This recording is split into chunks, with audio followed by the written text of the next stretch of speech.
पिछले हफ्ते एक व्यूअर से बात कर रहा था, लेट्स कॉल हिम राहुल। 75,000 रुपए महीना कमाते हैं, तो बुरी सैलरी बिल्कुल भी नहीं है, लेकिन एक होम लोन चल रहा है, गाड़ी का लोन चल रहा है, पर्सनल लोन चल रहा है और क्रेडिट कार्ड की ईएमआई भी चल रही है। इन सब की ईएमआई जोड़ के 45,000 रुपए महीना, मतलब अपने महीने का खर्चा चलाने के लिए सिर्फ 30,000 रुपए। और अगर एक दूसरे ढंग से देखा जाए तो राहुल महीने में पूरी मेहनत से जो वो 75,000 रुपए महीना कमाते हैं, उसमें से 45,000 रुपए वो बैंक के लिए मेहनत कर रहे हैं। एंड राहुल अकेले नहीं है, हर हफ्ते मनी मैटर्स के फॉर्म में सिर्फ कर्ज कर्ज और कर्ज की कहानी आ रही है। तो इस वीडियो में सबसे पहले तो लोन्स का ट्रैप क्या है उसको जानने की कोशिश करेंगे, इस ट्रैप से निकल कैसे सकते हैं उसको जानने की कोशिश करेंगे, एंड कौन से 2 तरीके हैं जो अक्सर मैं सजेस्ट करता हूं एंड आप भी इस्तेमाल कर सकते हैं to get rid of all of your loans, one loan at a time. सबसे पहले लोन्स को समझते हैं कि ये कितना बड़ा जंगल है। लोन्स की मार्केटिंग में हमेशा बताया जाता है easy EMI, light on your salary, own a lot with only 989 rupees per lakh, something like that. लेकिन बैंक्स कभी भी आपको ना पूरा कंप्लीट पिक्चर नहीं दिखाएंगे, क्योंकि वो पिक्चर डरावनी है। मैं दिखाता हूं। फर्ज करिए आपने घर के लिए 75 लाख रुपए का लोन लिया हुआ है 8.5% ब्याज पे। अगर आप 10 साल का ये लेंगे loan, which in my opinion should be what you do, आपकी EMI करीब 93,000 रुपीज बैठेगी, which is a big amount. तो यार 1 लाख रुपए महीना जा रहा है, but look at what happens. Principal amount या लोन का अमाउंट तो वही रहेगा 75 लाख रुपए, लेकिन आप इंटरेस्ट पे सिर्फ 36 लाख रुपए सिर्फ 36 लाख रुपए देंगे इस 10 साल के पीरियड में, मतलब लोन का मोटा मोटा आधा। लेकिन यही अगर होम लोन 10 की जगह आप 30 साल का कर देंगे तो बैंक आपको बताएगा कि आपकी EMI सिर्फ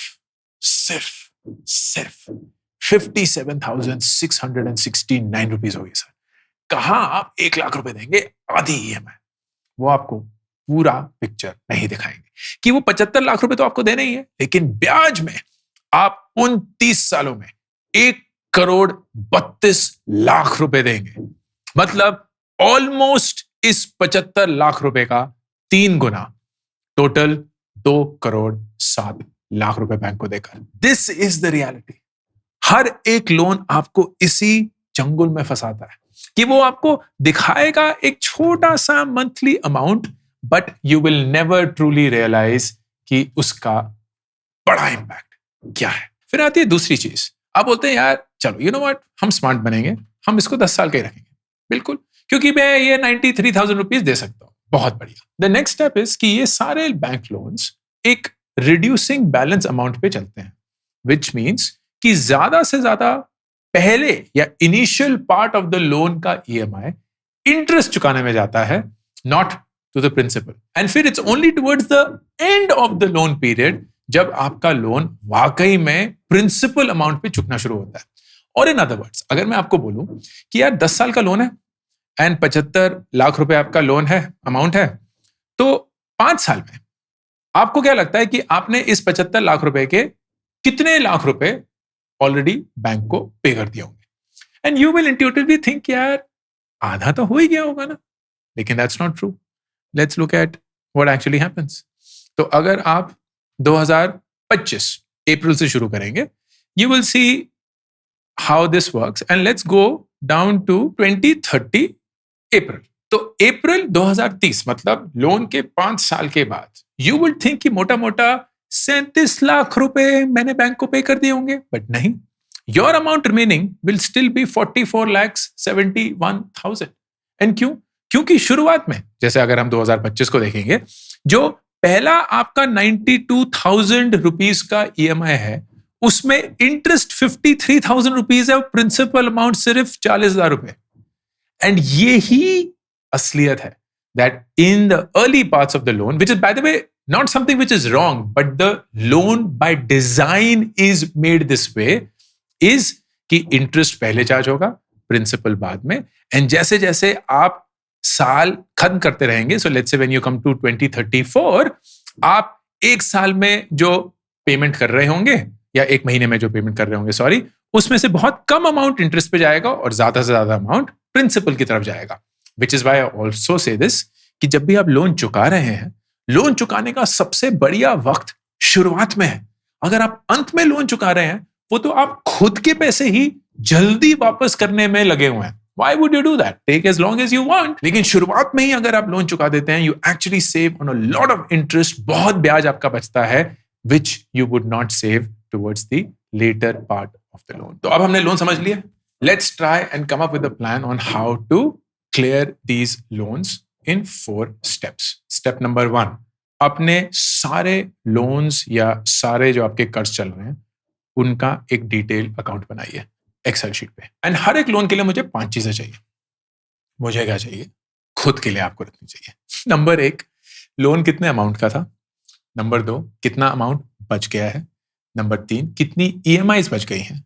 नंबर 4, कितनी EMI महीने की है. And number 5, rate of interest कितना है इस लोन का. इसी चीज में आप कैलकुलेट करेंगे आपका डेट टू इनकम रेशियो, मतलब आपकी महीने की जो तनख्वाह क्या है, आपके टोटल EMI क्या है, और उस EMI का सैलरी से कितना रेशियो बनता है. स्टेप नंबर 2, इन लोन्स को अब चुकाने का तरीका.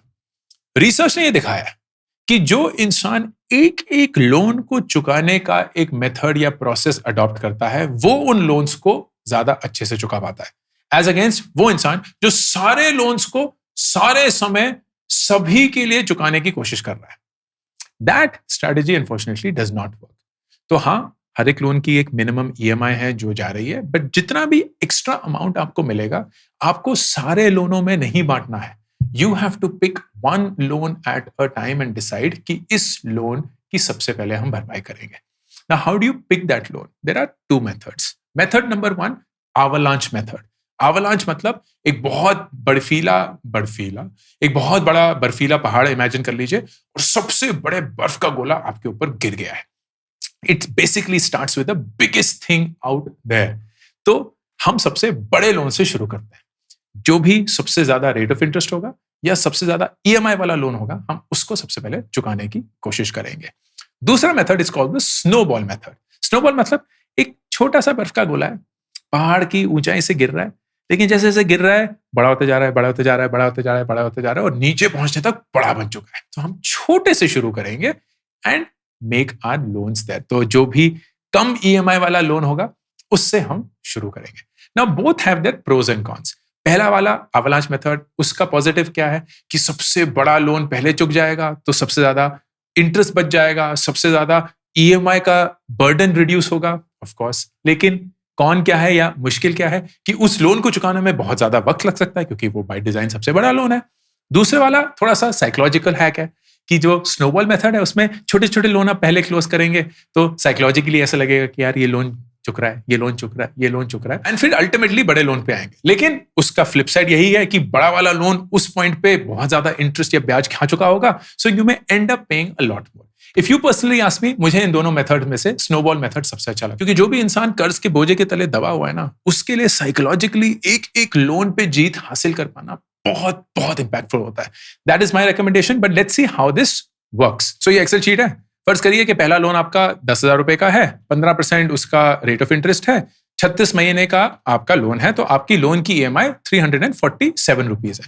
दूसरा लोन आपका 1 लाख रुपए का है, 9% ब्याज पे है, 5 साल के लिए है, एंड इसकी EMI आपकी 2,075 रुपए के करीब पड़ती है. टोटल आप हर महीने 3,000 रुपए दे सकते हैं. सो आप अगर अभी ऑन एन एवरेज 2,422 रुपए दे रहे हैं, तो around 578 rupees is left. avalanche method में आप बोलेंगे नहीं, हम सबसे पहले लोन नंबर 2 क्लोज करेंगे, क्योंकि वो सबसे बड़ा है. Let's see what actually happens. अगर आप दोनों लोन्स को वैसे चलने देते हैं जैसे अभी आप चल रहे हैं, तो बिना किसी प्रीपेमेंट के आप टोटल ब्याज या इंटरेस्ट जो है इन दोनों लोन्स पे, वो 26,984 रुपीज खर्च करेंगे. अगर आप स्नोबॉल पेमेंट करते हैं, मतलब पहले वाले लोन को या छोटे वाले लोन को पहले क्लियर करने की कोशिश करते हैं, आप टोटल इंटरेस्ट देंगे 24,157, मतलब 24,000 रुपए के करीब. अगर आप avalanche मेथड यूज करते हैं, तो आप टोटल इंटरेस्ट देंगे करीब 25,665 या 64 रुपए. So you will have this kind of saving. तो 2,800 रुपए पहले मेथड में बचेंगे, 1,300 दूसरे मेथड में. अब ऐसा हो सकता है कि कुछ लोगों के पास ज्यादा EMI देने की क्षमता है ही नहीं. इस केस में तो हमने ये देखा ना कि आपकी EMI जो थी वो करीब 2,400 रुपए थी, आप दे सकते हैं 3,000 रुपए तक, तो वो 600 रुपए आप कहां डालें, ये आपके पास एक ऑप्शन है. Let's say you don't have that option, तो उसके लिए ये तीसरा स्टेप या तीसरी स्ट्रेटेजी. सबसे पहले डेट कंसोलिडेशन या लोन कंसोलिडेशन। इसका मतलब क्या? जो भी आपके higher rate of interest loans हैं, जो ज्यादातर क्रेडिट कार्ड के होते हैं, उनको कंसोलिडेट करके एक lower rate of interest loan लेने की कोशिश करिए। फॉर एग्जाम्पल, क्रेडिट कार्ड का आपका इंटरेस्ट 35, 40, कभी कभी 50% भी होता है। पर्सनल लोन 14 या 15% पे ही आ जाता है। तो सारे क्रेडिट कार्ड के लोन या सब कुछ एक ही बार चुकाने के लिए एक पर्सनल लोन ले लीजिए। फर्ज करिए पर्सनल लोन चल रहा है 14-15% पे, लेकिन आपके पास एक घर है, घर पे लोन अगेंस्ट प्रॉपर्टी ले सकते हैं जो कि 8, 9, 10% का आ जाएगा, जबकि पर्सनल लोन 14-15% का है। तो that will make a huge difference. तो किसी भी हायर रेट ऑफ इंटरेस्ट वाले लोन को आप किसी लोअर रेट ऑफ इंटरेस्ट वाले लोन से रिप्लेस करने की कोशिश करिए, which is called loan consolidation. Number 2, आप बैलेंस ट्रांसफर्स यूज कर सकते हैं या कोशिश कर सकते हैं। बहुत सारे क्रेडिट कार्ड जो होते हैं वो ऑप्शन देते हैं आपको कि एक क्रेडिट कार्ड से दूसरे क्रेडिट कार्ड पे ट्रांसफर करने पे आपको कुछ डिस्काउंट मिलेगा, ईएमआई कम हो जाएगी, so you can avail of those options. तीसरा, आप लोन को ही रीफाइनेंस कर सकते हैं। फर्ज करिए आपके होम लोन चल रहा है 9% पे है, लेकिन रेट ऑफ इंटरेस्ट गिर चुके हैं, किसी और बैंक पे वो होम लोन ले जाने के लिए आपको शायद 8.5% या 8.75 पे ही मिल जाए, विच में seem like not worth it. लेकिन अगर 50 लाख के लोन पे आपको 1% इंटरेस्ट कम मिलता है ना, over a period of time, that translates into 5 lakhs of interest saved. And चौथा option, which actually surprisingly works, is existing lenders से नेगोशिएट करिए। Tell them that you want a better rate of interest. Tell them that you want a longer tenure. Tell them that you are unable to pay and you need a moratorium, मतलब एक ऐसा period जिसमें आप वो EMI नहीं देंगे। And quite often they will agree, क्योंकि उनके लिए वो पैसा वापस आ जाना is far more important than risking it altogether. और finally, this is frankly the best strategy of all. अपनी जिंदगी का एक financial audit, which is strategy number 4. सबसे पहले मनी लीक ऑडिट। हर रोज आप जहां भी पैसा खर्च करते हैं उसका एक रिकॉर्ड बनाइए। यूपीआई के चलते ना हम 100 रुपए इधर, 150 रुपए इधर, 17 रुपए इधर, 221 रुपए इधर, ऐसे चले जाते हैं और पता भी नहीं चलता क्यों गए हैं, कहाँ गए हैं। इतने सारे लोगों से मैं बात करता हूं जिनको हिसाब ही नहीं है कि उनके 4, 5, 6 हजार रुपए महीने की कहां चले जाते हैं। एक शख्स जिसके साथ मैं मनी मैटर्स कर रहा था, उनको बाद में पता चला कि वो 7,000 रुपए सिर्फ डाइनिंग ऑर्डर्स पे खर्च करते हैं हर महीना। तो इन मनी लीक्स को आइडेंटिफाई करिए। Number 2, temporary lifestyle adjustments. क्या आप एक चीपर मोबाइल प्लान पे जा सकते हैं? क्या आप कोई सब्सक्रिप्शन ओटीटी की कैंसिल कर सकते हैं? क्या कोई सॉफ्टवेयर जिसको आप बहुत एक्टिवली यूज नहीं करते हैं उसका सब्सक्रिप्शन कैंसिल कर सकते हैं? कोई पर्सनल एक्सपेंस है जो आप हर महीने में करते हैं उसको कुछ महीनों के लिए रोक सकते हैं। शॉर्ट टर्म के लिए कुछ सैक्रिफाइस करने के लिए बोल रहा हूं, ताकि you have some excess money that you can use for the payment methods and get clear of your loans. फिर of course generating additional income. आज ही सुबह हम बात कर रहे थे गरिमा के साथ जो मनी मैटर्स पे आई थी। 30,000 रुपए महीना कमाती हैं, अच्छे से खर्चा कर पा रही हैं, लेकिन मैं बोला था कुछ 4-5 हजार रुपए भी गरिमा और आ जाएंगे ना, your entire investment strategy will change. अब वो 4-5 हजार रुपए कहां से आ सकते हैं? यू कैन टेक ट्यूशंस, आप होमवर्क में बच्चों की मदद कर सकती हैं। वो क्लाउड किचन बनाना चाहती हैं क्योंकि वो कुकिंग में इंटरेस्टेड है, तो वो कर सकती हैं। You can do freelancing, you can pick up projects, anything that gets you additional income, ताकि वो additional income divert हो पाए to clear your loans. And finally, बहुत important, the windfall rule. जब कभी भी हमारे पास पैसा अचानक से आ जाता है ना, there is a very high tendency to splurge that amount. कि कुछ खरीद लिया जो बहुत टाइम से हमने सोचा हुआ था हम यूज करेंगे, या कुछ ऐसा ही फालतू में पैसा डाल दिया which does not have any high return on it. Windfall rule simple ये बोलता है कि जब कभी भी कोई एनुअल बोनस आ गया, कहीं से कुछ रैंडम पैसा आ गया which you weren't expecting and so on, at least 50 and ideally 70% of that should go towards the loan repayment. बाकी का 30% आप गिल्ट फ्री खर्च करिए। बिल्कुल आपका पैसा है, करना भी चाहिए, बट कम से कम 50, आइडियली 70% आपको प्लीज उस लोन को क्लियर करने के लिए यूज करना ही चाहिए। और फाइनली एक रॉकस्टार मेथड, अगर आपके पास सरप्लस पैसा है, ये हमारा सबसे बेस्ट परफॉर्मिंग वीडियो रहा है एंड इस वीडियो का संक्षिप्त वर्जन इस वीडियो में मैं दिखा रहा हूं। इस वीडियो का नाम था कि कैसे आप एक 25 साल का होम लोन 10 साल में ही पे कर सकते हैं। एंड हेडलाइन इसकी ये है, कोई भी home loan which is usually the longest tenure loan that we take, उसका इंटरेस्ट कंपोनेंट सबसे ज्यादा होता है and that is what hurts us the most. उस इंटरेस्ट कंपोनेंट को कम करने का ये बढ़िया स्ट्रैटेजी। अगर आप हर साल अपनी ईएमआई को 10% से और बढ़ाएंगे, so you go to the bank and say हर साल मुझे अपनी ईएमआई को 10% से बढ़ाना है, because you can of course afford it.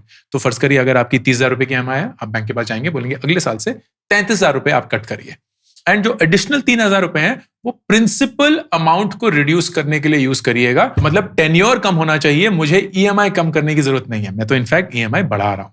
And every year you पे 1 एडिशनल ईएमआई, मतलब 12 की जगह 13 ईएमआईस। तो जो 30,000 रुपए की EMI थी, तो आपने 12 जब EMI दे दी, बैंक के पास जाइए और बोलिए ये रही 30,000 रुपए, और प्रिंसिपल की तरफ टेन्योर कम करिए, मुझे EMI कम नहीं करनी है।